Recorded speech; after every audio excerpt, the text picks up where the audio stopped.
Je reçois plusieurs messages par jour de musulmans disant « Comment l'islam peut-il être la religion, avec la croissance la plus rapide au monde, si ce n'est pas la vérité ?» Ce raisonnement est absurde à plusieurs niveaux. Premièrement, aucun musulman ne serait impressionné une seconde si je disais qu'avec plus de 2 milliards d'adhérents dans le monde, le christianisme est la plus grande religion du monde, donc ce doit être la vérité. Mais en quelque sorte, des arguments comme celui-ci ne sont persuasifs pour les musulmans que s'ils sont utilisés pour promouvoir l'islam. Il n'y a donc aucune cohérence ici. Deuxièmement, le postulat tacite de cet argument est que, si un mouvement se propage rapidement, il doit être vrai. Et là encore, aucun musulman ne serait jamais d'accord avec ce postulat, s'il ne faisait pas partie d'un argument en faveur de l'islam. Le communisme a été l'un des mouvements les plus rapides de l'histoire. Aucun musulman n'accepterait cela, comme preuve que le communisme est vrai. Troisièmement, vous ne devriez faire appel à la croissance rapide de l'islam, comme preuve de l'islam, que si les raisons de la croissance rapide de l'islam ont quelque chose à voir avec le fait que l'islam est vrai. Donc, la question que nous devrions nous poser est de savoir pourquoi l'islam se répand rapidement. Et beaucoup de musulmans qui utilisent cet argument semblent penser que l'islam se répand parce qu'il y a tellement de gens qui s'y convertissent. Absurdité absolue. Les gens se convertissent à l'islam, mais cela a très peu à voir avec la propagation de l'islam. Alors pourquoi l'islam est-il la religion qui connaît la croissance la plus rapide au monde? Le rapport de Pew Research sur la croissance rapide de l'islam l'explique. Les principales raisons de la croissance de l'islam relèvent finalement de la simple démographie. Pour commencer, les musulmans ont plus d'enfants que les membres des 7 autres grands groupes religieux analysés dans l'étude. La principale raison pour laquelle l'islam se développe si rapidement est le taux de natalité élevé. En règle générale, si votre groupe fait plus d'enfants que d'autres groupes, votre groupe va grandir plus vite.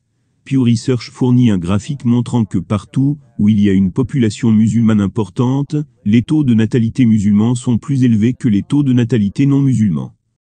En Afrique subsaharienne, le taux de natalité des musulmans est de 5,6 contre 4,5 pour les non-musulmans. Au Moyen-Orient, il est de 3,0 pour les musulmans, de 2,6 pour les non-musulmans. En Asie et dans le Pacifique, c'est 2,7 pour les musulmans, 2,0 pour les non-musulmans. En Amérique du Nord, c'est 2,6 pour les musulmans, 2,0 pour les non-musulmans. En Europe, c'est 2,1 pour les musulmans, 1,5 pour les non-musulmans. Globalement, le taux de natalité des musulmans est de 3,1 contre 2,34 pour les non-musulmans. Et cela conduit à une autre question. Pourquoi les musulmans ont-ils plus d'enfants que les non-musulmans? En Europe, en Amérique, en Asie, au Moyen-Orient et en Afrique? Eh bien, les taux de natalité plus élevés sont liés à l'impact de l'islam sur les femmes. En 2009, l'Organisation de coopération et de développement économique a publié un rapport sur l'égalité des sexes et les institutions sociales. Ils ont évalué les pays du monde entier en fonction des opportunités offertes aux femmes. En matière d'éducation ou d'emploi, des lois protégeant les femmes contre la violence physique, du pourcentage de femmes mariées ou divorcées avant l'âge de 16 ans, etc. Et ils ont constaté que 11 des 12 pays ayant les niveaux les plus élevés de discrimination à l'égard des femmes, étaient des pays à majorité musulmane. Une étude similaire en 2014 menée par le Forum économique mondial en utilisant leurs propres critères, a conclu que 19 des 20 pires pays du monde, en termes d'écart entre les sexes entre les hommes et les femmes, étaient des pays à majorité musulmane. En quoi est-ce pertinent? Eh bien, lorsque les femmes ont moins d'opportunités dans la vie, elles ont tendance à avoir des enfants à un plus jeune âge. Moins de filles vont à l'école, moins vont à l'université.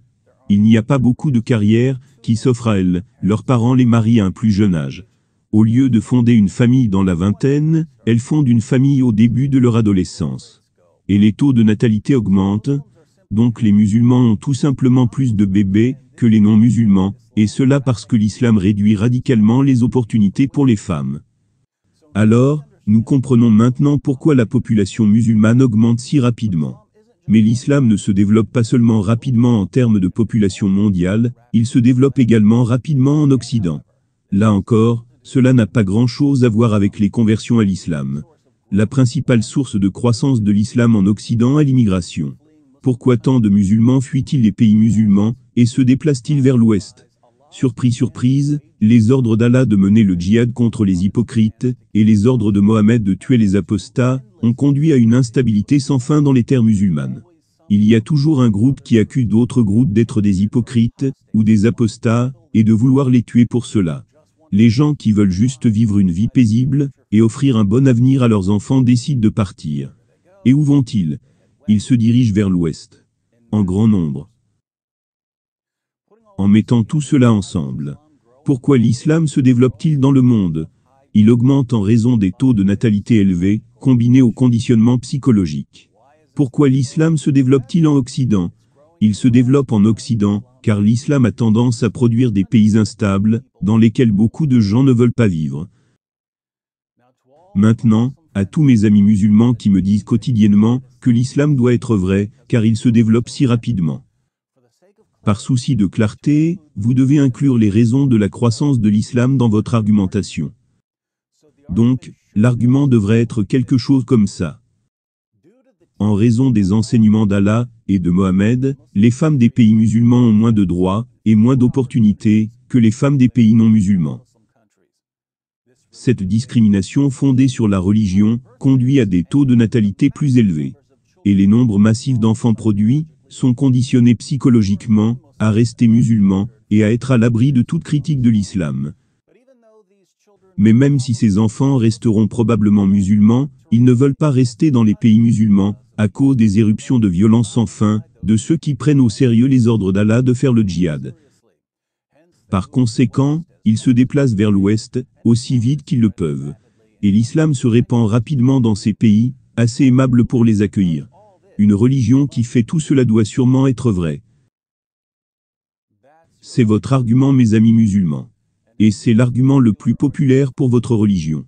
C'est apparemment le meilleur que vous ayez. Avez-vous une idée de ce que cela sonne, pour quelqu'un qui n'a pas été conditionné à accepter, sans réfléchir, aucun argument en faveur de l'islam?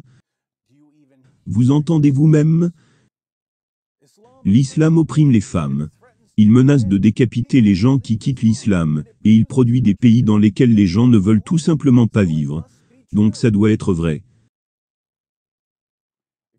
Si vous pensez que c'est un bon argument, je ne peux évidemment rien faire pour vous faire changer d'avis. Tout ce que je dirais, c'est que beaucoup de gens examineraient exactement les mêmes preuves